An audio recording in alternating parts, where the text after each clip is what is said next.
Hey, Webmug World Entertainment, and as if Starfleet Academy Season 1 wasn't bad enough and wasn't gay enough, the actor who portrays Gaiden, I know his name is meant to be Jaden, but may as well call him Gaiden, he's confirming now that Season 2 is gonna be gay AF and vows to go out in flames.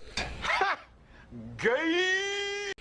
Yeah, we're going to have a look at it. This guy is just gone off the deep end now, which isn't a surprise, but he's doing all these video stuff. But wait till you hear all of this crap. So, Star Trek Starfleet Academy actor Karim Diane is promising to be even louder and more annoying when it comes to representing his character Jaden.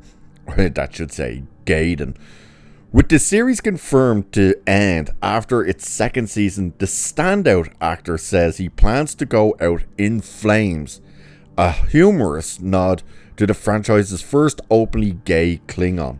Keep this in mind when it comes to this whole thing of he's the first openly gay Klingon stuff. Never mind the fact that, number one, it's stupid, it really is. You could have done so many other things, but no, you went, let's make a Klingon gay because we want to do that. The fact that they made the Klingon species on the verge of extinction, and rather than have a guy sign up to Starfleet to find out ways to help his people survive, procreate and stuff, all he done was be gay. And it's like, wow, that was a great thing to do, wasn't it? This guy on the verge of extinction and he's gay rather than anything else. It was so stupid. So Gaiden represented a big step for diversity in Star Trek, but the character didn't sit well with every fan. Many felt a pacifist Klingon dreaming of becoming a doctor just didn't fit with the species' long-standing reputation as fierce warriors, while others took issue with his sexuality. Because it's stupid. The idea of having a gay Klingon, I'm sorry, it's stupid. If that offends you, tough. Be offended. You shoveling this shit down my throat all the time offends me, okay?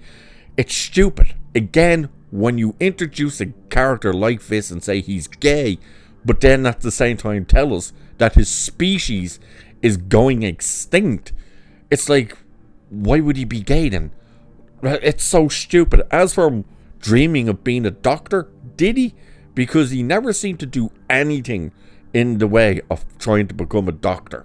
The only thing we saw him do was almost pass out when he had to try and help the Jem'Hadar half Klingon bitch and try and fix a doctor, which they didn't even send him to an engineering lab.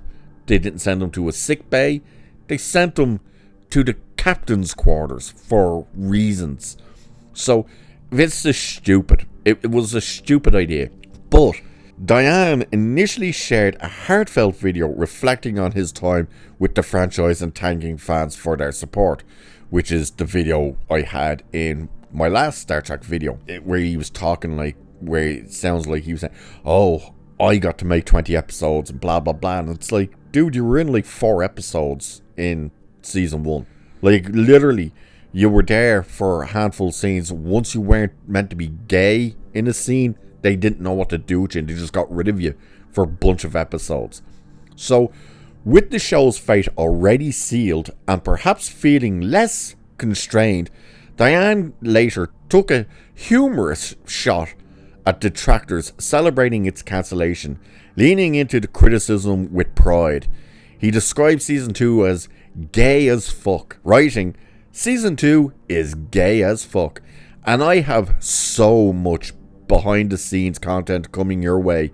Please prepare to be sick of me.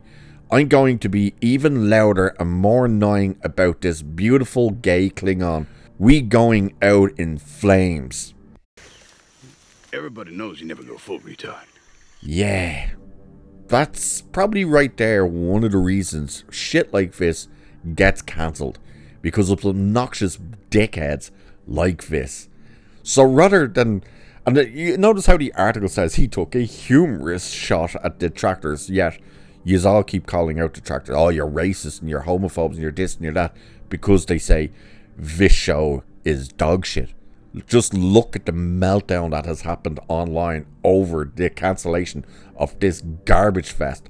Maybe if the people that spent all this time writing complaints about, oh, the chuds got it cancelled and the YouTubers got it cancelled, maybe they should have invested their time in watching this shit. And maybe the numbers would have been good enough for Skydance to go. Maybe we should continue it. But then, when you have the actors actively starting to attack people, that's what this is. Him trying to tell you, oh yeah, it's going to be this and that. It's like, congratulations, you've killed even more interest that anyone might have had. There might have been... I had a comment actually on one of my videos, and they said they were actually a supporter of the alphabet community and stuff.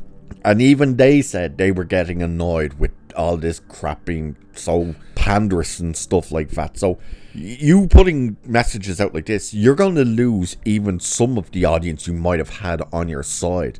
And this idea, I have so much behind the scenes content that I'm going to be even louder and put it, it's coming your way, be prepared.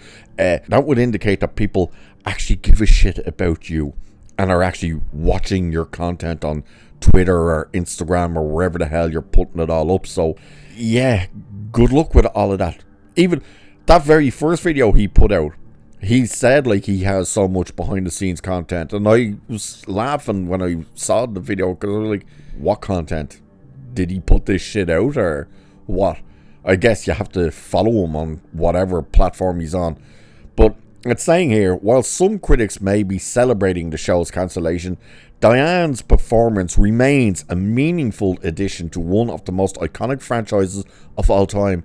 It may not be the ending the cast and crew hoped for, but there's still plenty to celebrate in what he brought to the role each week. You went full retard, man. What did he bring to the role? Gayness. That's all. That is literally all. He didn't break any glass ceilings. He was not this absolute meaningful master of crap on the script. He was a nothing character. He did nothing except be gay. That's all he was on the show, was gay. That's all they used him for. When they didn't have anything gay to do with him, what did they do? They didn't use him at all. He was none of it. So them saying each and every week he was there. No, he wasn't. He wasn't. He got the sniffles and all of a sudden the character was gone for a couple of episodes. And it's like, oh, so they had nothing to do with this guy, so they got rid of him. It's like, and this whole thing that he's like the biggest step for diversity in Star Trek. What the fuck does that even mean? How is he the biggest step for diversity in Star Trek? He can't be because he's gay, because Discovery, you had practically everyone was gay. Your engineer and the doctor were a married couple. Then you brought on the two trans and the he, she's, they, them things. They were in relationship. So what exactly is he meant to be the big step for diversity in Star Trek? What, because he was a gay Klingon? Again, once you add in gay Klingon species on the verge of extinction, make that make sense. And not once did he say, hey, I need to study medicine and stuff to try and save my species. That was never a conversation. You know why? Because he never actually spoke about actually doing anything medical wise. The character was a joke. The actor, as you can see now with the shit he's putting out, is a joke. Good luck with your future endeavors where you're probably going to be doing adverts for detergent or something.